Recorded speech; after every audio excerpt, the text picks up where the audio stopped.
Дойче Думков, ты еще увидишь, как из-за твоей продажной глупости, Анна-Лена Бербок, Берлин будет гореть. Надо как-то сделать так, чтобы американские солдаты начали гибнуть. Да мы сотрем в порошок Варшаву и Вильнюс. Почему мы признаем Францию в ее границах? Как я хочу посмотреть, чтобы Урсулиха фон дер Ляля корчилась с куском беспилотника в глотке. Когда на сегодняшний день мы говорим, что война будет безъядерной, мы, наверное, лукавим. По количеству на душу населения, правда, Канада ее опережает, но Америка — это мировая держава победила. Я сейчас требую спалить Берлин.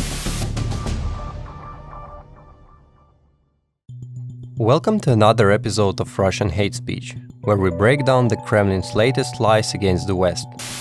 During the program Evening with Vladimir Solovyov on the Russian state channel Russia 1, host Vladimir Solovyov launched an attack on French President Emmanuel Macron, claiming that Macron has de facto declared war on Russia.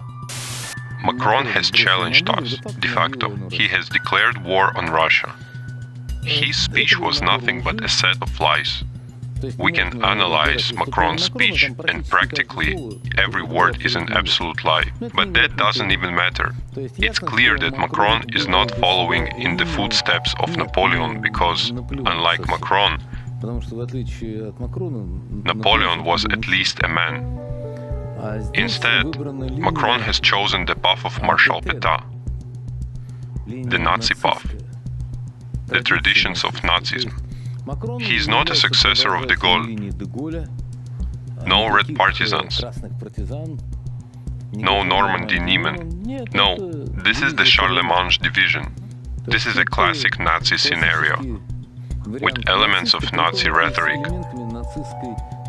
This is precisely what the Nazis accused the Soviet Union of before committing terrible crimes. Solovyov's rhetoric follows the classic Kremlin propaganda playbook, equating Western leaders with Nazis and using inflammatory historical comparisons to justify Russia's aggressive policies. The goal is to delegitimize Macron and portray any support for Ukraine as part of a supposed Nazi conspiracy.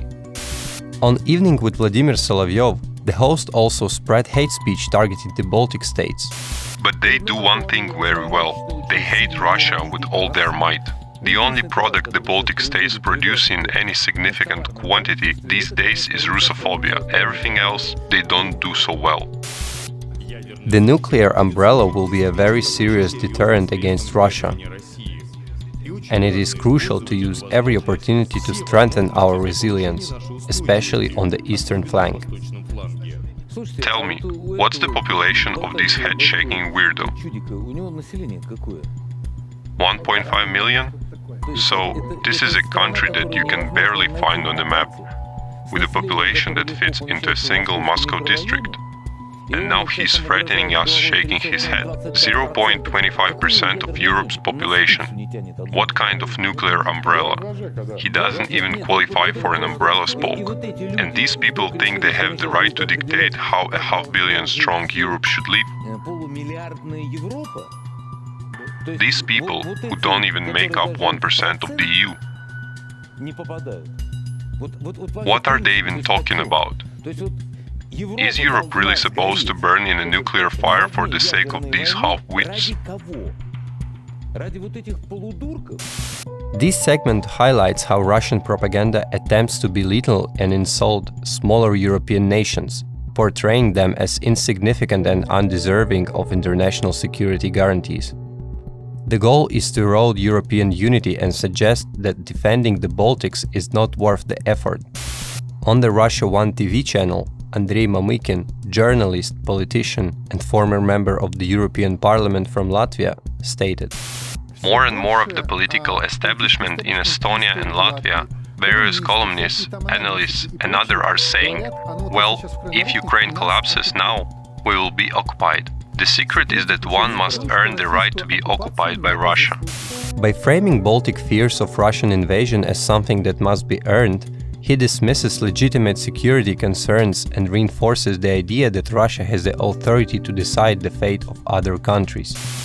During another episode of Evening with Vladimir Solovyov, the host argued that Russia should not recognize Moldovan President Maia Sandu as a legitimate leader. Why should we recognize this Romanian Nazi scum as the leader of the country where our brotherly Moldovan people live?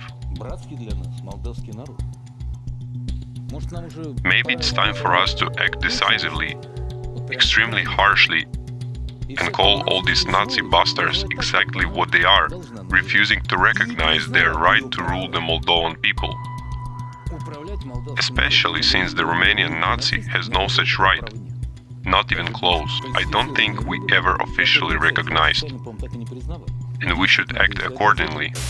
This is a textbook example of Russia's efforts to delegitimize democratically elected leaders in neighboring countries by branding them as Nazis and foreign puppets. The Kremlin seeks to undermine Moldova's sovereignty and justify potential interference in its affairs.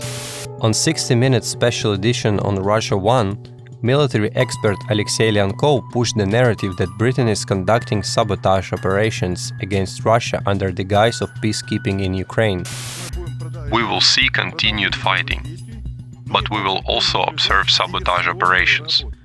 What happened to Bishop Tikhon? Everyone understands that the explosives linked to these recruited spies, or should I say terrorists, somehow made their way into Russia. And we know if we analyze it and find that it contains British-made plastic explosives, it will be clear who is responsible. The same type of plastic explosive was already found on our territory when they tried to blow up the Turkish Stream pipeline in the Voronezh region. So, the British will be directly involved in sabotage operations. This claim is part of Russia's broader attempt to paint Western countries as aggressors rather than defenders of Ukraine. By accusing the UK of terrorism, Moscow tries to justify its own hostile actions. On Sunday evening with Vladimir Solovyov, Russian propagandists equated the creation of a European army with the formation of the new Reich. This idea comes from Friedrich Merz and that crazy trampoline jumper Baerbock, creating NATO without Americans.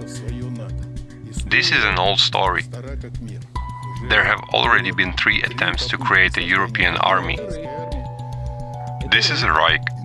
No, but really, this is exactly how a Reich forms. If you create an army, you need a unified economy, a unified mobilization system, and a unified legal framework, and inevitably you end up with a Reich. By equating European military cooperation with Nazi Germany, Russian propagandists seek to undermine efforts to enhance Europe's defense capabilities. The Kremlin fears a strong and independent Europe capable of countering Russian aggression. Finally, in a chilling statement on Evening with Vladimir Solovyov, the host openly entertained the idea of launching a nuclear strike on Europe.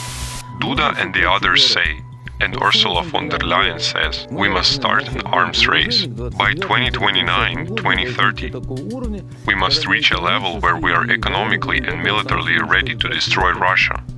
So, what are we waiting for? If we are in this trap, why wait? If we currently have a clear advantage in strategic nuclear weapons, why should we wait for Europe to catch up? Why? Based on this logic, when they openly state that their main goal is to deliver a strategic defeat to Russia and destroy Russia as a state and the Russian people, should we tolerate their existence at all? I just want to understand the logic. Why don't we strike right now at the locations of French and British nuclear forces, which Macron is using to threaten us? Or should we wait until he attempts to strike Moscow? This segment is one of the most extreme examples of Russian nuclear blackmail. Solovyov explicitly threatens preemptive nuclear war, reinforcing the Kremlin's intimidation tactics against the West. Thank you for joining us today.